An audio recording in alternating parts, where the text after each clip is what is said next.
All right. Thank you for joining the Silence So Loud podcast. Thank you, Mr. Jake Maddox, for playing that guitar. Right off the bat, we want to talk about the tragedy that in the news. I'm sure most of you have heard about Hawaii, one of the deadliest, if not the deadliest, fire in U.S. history. Our hearts just pour out to Maui and just a whole situation there, just a terrible thing. I actually had the experience about a year ago, last April of 2022. Actually, I went to not Maui, but I went to Honolulu and spent a week in Hawaii, and I'd never been there before. And I can just honestly say it's paradise there. It is incredible. The people there are so nice. The weather is just so good.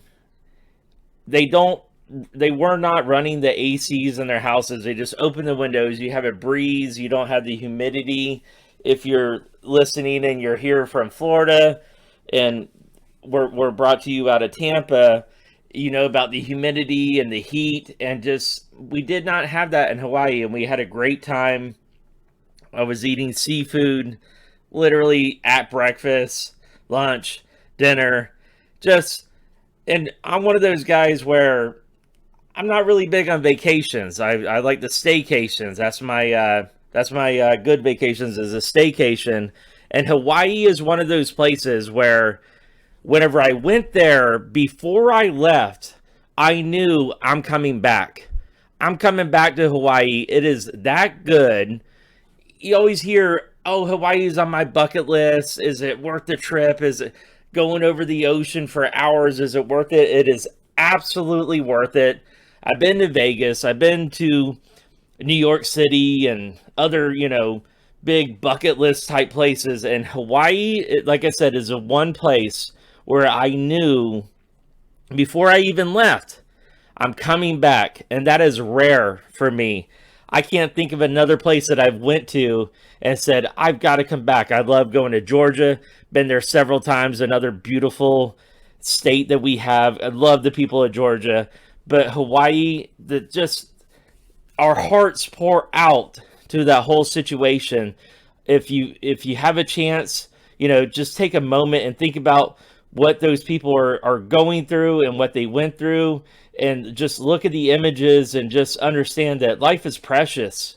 Life is precious, and things can change in just a matter of seconds. And from what I understand, I don't want to get into the logistics of it, but from what I understand is that the people really didn't have much of a warning. It just got out of control so fast. And, we just hope that they can just get them back to some sort of norm, and just hopefully they plan on rebuilding, and that'll be a great thing. And like I said, just take a moment and think about Hawaii and just think about the tragedy. And we just want to acknowledge that right off the bat. And like I said, thank you for listening to the Silence So Loud podcast. I'm going to talk about a couple of things today. We're going to talk about sports later on. But I went to the movies, and I saw Bruce Lee Enter the Dragon. Bruce Lee Enter the Dragon. It is 50-year anniversary, and Fathom does a thing where they do these events where they bring classic movies back to the big screen so you can go and watch these movies on the big screen. And man, how fun it was to see Bruce Lee in Enter the Dragon. I'd seen the movie many, many years ago. Didn't have much recollection of if it was a good movie or if it's one of those movies that you see as a kid and you see it as an adult and you go, man, I thought this movie was great, but they must have duped me as a kid. Enter the Dragon does not fall into that category. Enter the Dragon, I took my son. He's 16 years old. He loved it. Thought it was just a fantastic movie. And you're talking about a movie that was made in the early 70s. And for a teenage kid from this generation to see that and go, man, that was a great movie, you knew it had to be fantastic. And after the movie was over, and they have the classic scene with Han and the mirrors and the reflections, and then you realize like how people have kind of stolen from Enter the Dragon. You have Han walking around with the cat, and then you think about Dr. Evil and Austin Powers, and it kind of like in a way seems like he's portraying Han when you think about that. You see the Matrix, the moves that they make, and that they're very similar to Bruce Lee. And when you see the end and just realize how great it is, how Bruce Lee is just so dominant in what he did, where he brought martial arts literally to America. He was doing movies over there in Hong Kong, and it was the first. It was backed by Warner Brothers, and they explained this before the movie started. It was the first big blockbuster production of a martial arts movie that was brought to the U.S. And it's just crazy how in the year 2023, Bruce Lee is still relevant. He's still considered like the top martial artist and the top martial artist actor. And I know you have other ones like Jet Li, Jackie Chan. You have these other guys, but Bruce Lee is without a doubt like the guy that just stands that test of time of that legendary status. And before the movie started, they had a quick, review of the movie and some trivia to it. And we got robbed of Bruce Lee. He passed away at 32 years old. And it's such a shame because you think about, he already did great things, but Enter the Dragon, they said he didn't even see the final completed product because his life was taken. And it's terrible. At 32 years old, he's in his prime in this movie, and you just see it. And even if you don't practice martial arts, or you don't know anything about it, you watch this and realize this guy was made for movies. He was made for the big screen, and you just see the fighting, you see the other characters, and the story is just great. It keeps you going. Like I said, it's one of those movies where you watch it in 2023 and go, man, this has kept me entertained. Not one of those 3-hour long-winded movies where you're looking at your phone and looking at the time.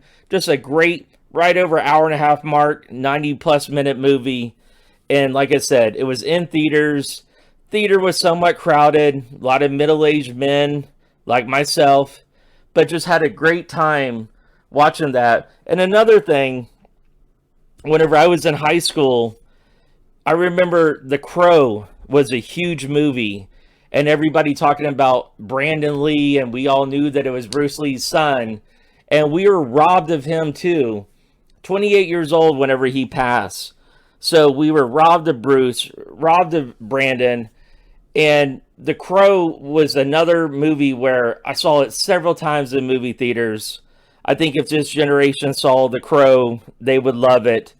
And just one of those movies where you don't realize till decades later how great it is.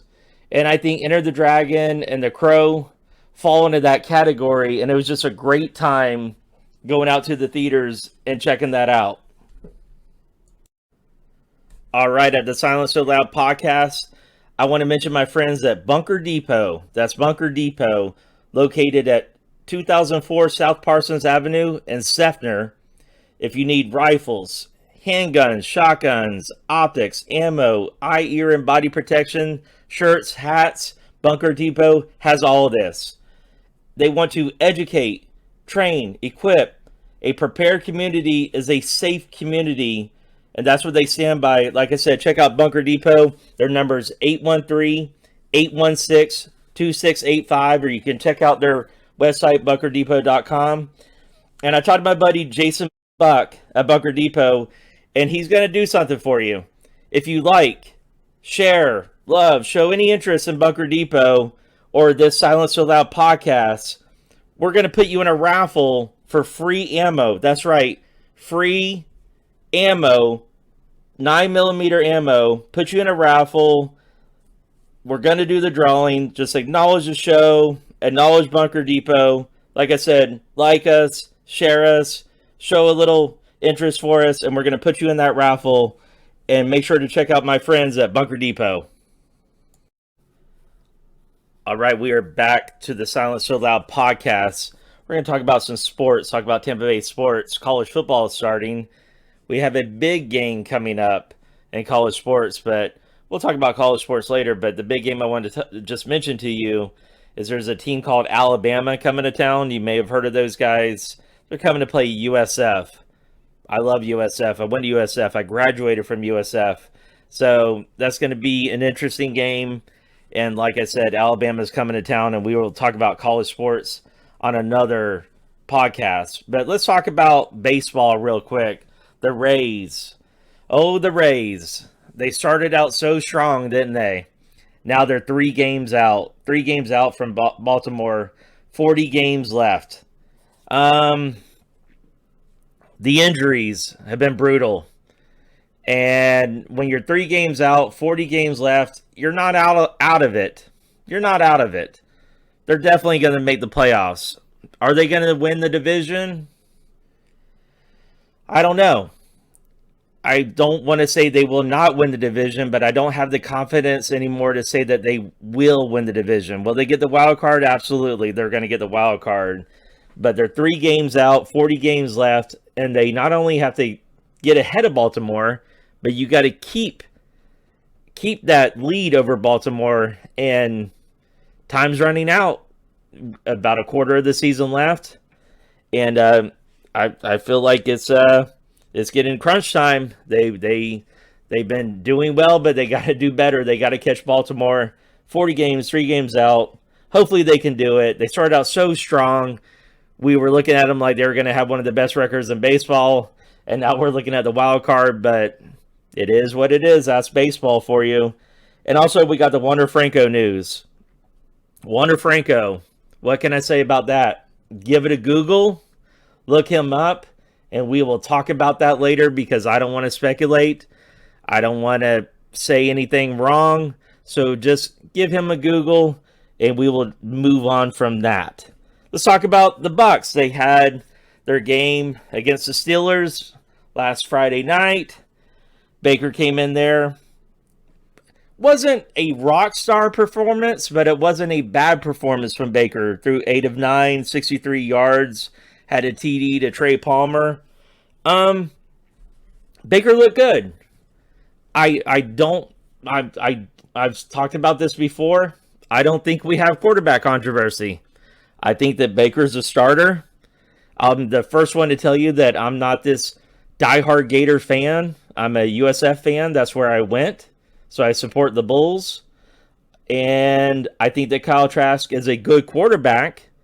I think he could be the starter. It wouldn't blow me away if he took the spot from Baker down the road. But right now, I don't think we have quarterback controversy. I think that Baker is going to be the starting guy.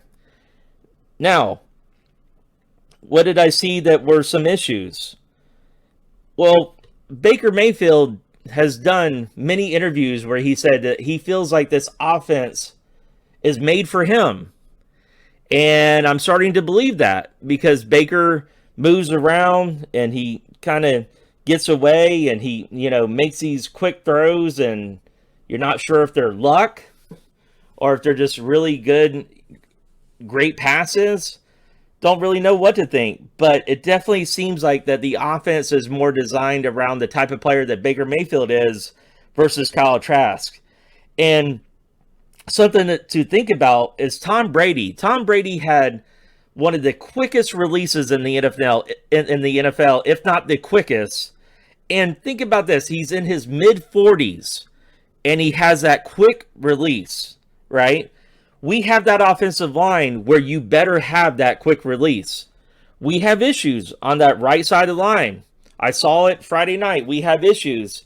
And Kyle Trask got sacked 3 times, and he threw a pick. But here's the thing. Same offensive line. So, what are people saying? Yes, we have some issues with our line. We lost Shaq Mason. That's a big loss to the line. You got Tristan that we moved to the left side. I'm sure he'll do great there, but that right side where he was at is now seems like it's a vulnerable side. You got Robert, Cody, and Luke there, and there were plays where Pittsburgh just looked like they were just going right through that right side. So we hope that they can get that fixed, but Kyle Trask is going to start against the Jets game. As far as I know, he's scheduled to start that game Saturday night, and we're going to see. But from what I saw, is that he was just that yes, they need to protect him better. The offensive line is so valuable in football. I mean, without an offensive line, where do you even go? How do you even score without a great offensive line? So they need to get better, but Kyle Trask doesn't need to hold the ball as long as he holds it. And Baker's just going to have to do what he does and kind of move around, and it's not pretty at times. And like I said, I don't think that Baker or Kyle, I don't think either one of them did this rock star performance where we can take all these people that are hating on the Bucs right now and say, you're wrong, we know you're wrong. I don't feel the confidence to say that right now. I'm hoping for the best. But when you look at their performance, it's neither one of them really sell it like they are a starting NFL quarterback. Yes, I do think that Baker, for what we paid for him, the deal that we got on him, it was a great deal. So we're not being ripped off or anything like that. But time will tell. And like I said, I don't want to come back and be eating my words later on. If like Kyle Trask is starting, say, week 8 or so, and people will be like, you said that Baker was a starter and he's a man. I'm not saying that Baker is going to be like the next Tom Brady. I don't even think he'll be near a Tom Brady. Most guys can't even get near that type of career. But I think that Baker, without a doubt, is going to be the starter against Minnesota. It is what it is.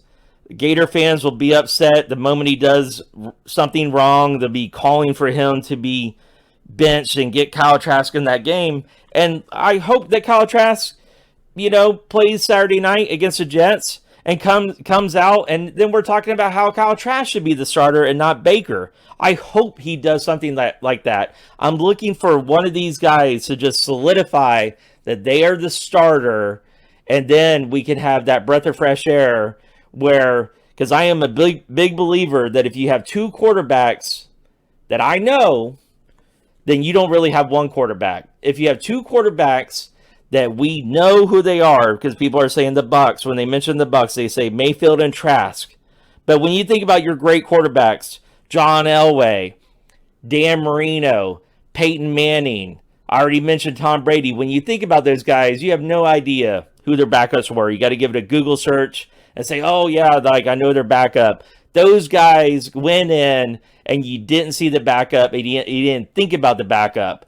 But right now, the Bucs are in a situation where they have 2 quarterbacks that everybody's talking about.